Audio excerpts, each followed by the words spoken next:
Hello. Okay. Mao ni ang among simbahan diri sa Dipolog, no? Holy Rosary Cathedral. Cathedral namon diri sa Dipolog.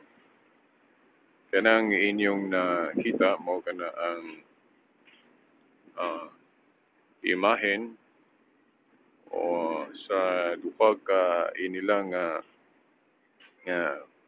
paligi sa pagtuong Katoliko.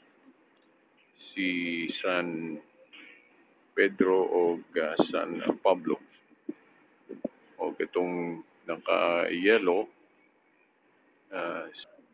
the apostle ang atong unang Santo Papa o kining usa si San Pablo. Pangutana siguro mo nga nung naaning ilang tripulto o imahen karon diri sa among tubangan gyud sa among simbahan o katedral kay kagahapon pitsa 29 ato manggi sa ulog ang kapistahan sa maong duha ka santo o haligi sa atong pagtuong Katoliko, San Pedro, San Pablo.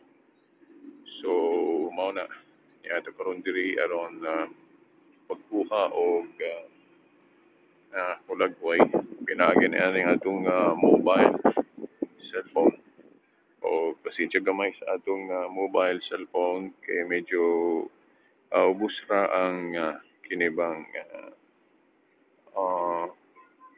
quality as mong video kay kining low format raman o ang resolution sa atong cellphone sa iyang video ubos lang so mao na nga dili kayo medyo clear siguro pero okay na ni pang document og hinaot nga ma-enjoy ra pud mo pag sudong ini nga mong duha ka ribulto sa duha ka haligi sa atong pagtuo nga puros ni sila na martir dito sa Roma si San Pedro o si San Pablo.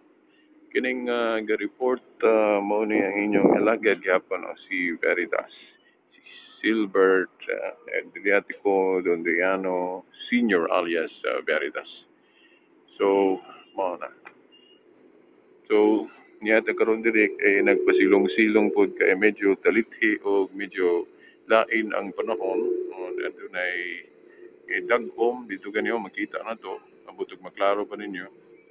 Mao na nga nakalugar po ko diri og pasilong og nag-video na lang nagkuha og pagulagway. So, say naa dinhi og kining aron po kamo nga mga dili taga Dipolog kita ninyo aning maong video makakita sab mo sa kalan-awon din karon sa among simbahan katedral o mao na. So kini lang siguro taman ang atong reporting. Kini ang inyong ubos nga alagad Silbert Dondriano Senior alias Veritas antod sa sunod na po natong pagulagway sa unsa may mahimo nato nga pagulagway. Bye-bye. May God bless us all. To God be all the glory.